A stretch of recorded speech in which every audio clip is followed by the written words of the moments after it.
দিন দুয়েক আগে সিউড়ি সদর হাসপাতাল অর্থাৎ সিউড়ি সুপার স্পেশালিটি হাসপাতালের পেডিয়াট্রিক বিভাগ অর্থাৎ শিশু বিভাগে একটি মোবাইল আচমকা ফেটে যায়, যে ঘটনায় ভয়ঙ্কর আতঙ্ক ছড়ায় হাসপাতাল চত্বরে।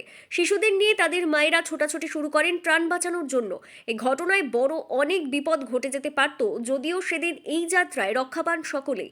তবে এবার এই ঘটনার পরিপ্রেক্ষিতে নড়েচড়ে বসল হাসপাতাল কর্তৃপক্ষ।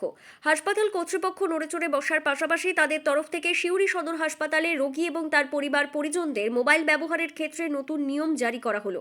ঘটনার পর বীরভূম স্বাস্থ্য জেলার মুখ্য স্বাস্থ্য আধিকারিক সিউড়ি সুপার স্পেশালিটি হাসপাতাল পরিদর্শনে যান এবং সেখানে স্পষ্টভাবেই জানিয়ে দেওয়া হয়, হাসপাতালের ভেতর রোগীরা মোবাইল চার্জ দিতে পারবেন না।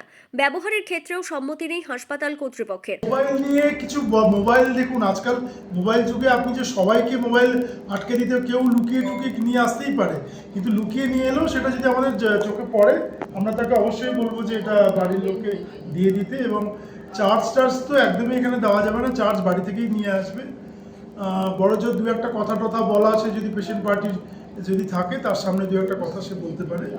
এছাড়া আমরা মোবাইল অ্যালাউ করছি না, এটা রোগীরা নিজেরাই নিয়ে আসছে এবং লুকিয়ে চুরিয়ে নিয়ে আসে। অন্যদিকে হাসপাতাল সুপার প্রকাশ চন্দ্র বাগ জানিয়েছেন, এই ধরনের বিপদ এড়াতে মূলত রোগীদেরই সচেতন হতে হবে। রোগীদের সচেতন ছাড়া কোনোভাবেই এই ধরনের ঘটনা এড়ানো সম্ভব নয়।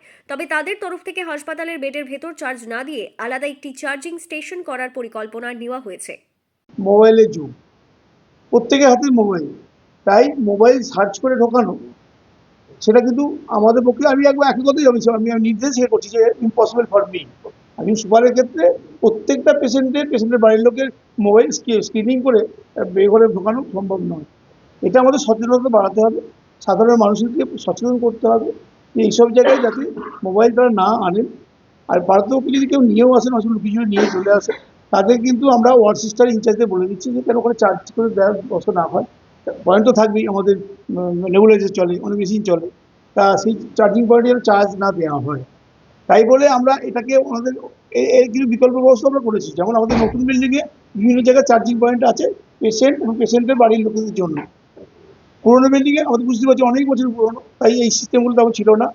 কিন্তু আমরা অলরেডি ওখানে একটা পেশেন্ট বাড়ির বসার সেট তৈরি করছি, ছোটো করি আমাদের সামর্থ্যের মধ্যে, মানে আমরা যেটুকু সুপার অফিসে, মানে আমাদের এখান থেকে পসিবল হয়েছে, কোনো স্কিম করে নয়, ঠিক আছে। সেখানে আমরা পেশেন্ট বাড়ির লোককে বসারও জায়গা করছি, নিশ্চয়ই দেখেছি তা জানি না।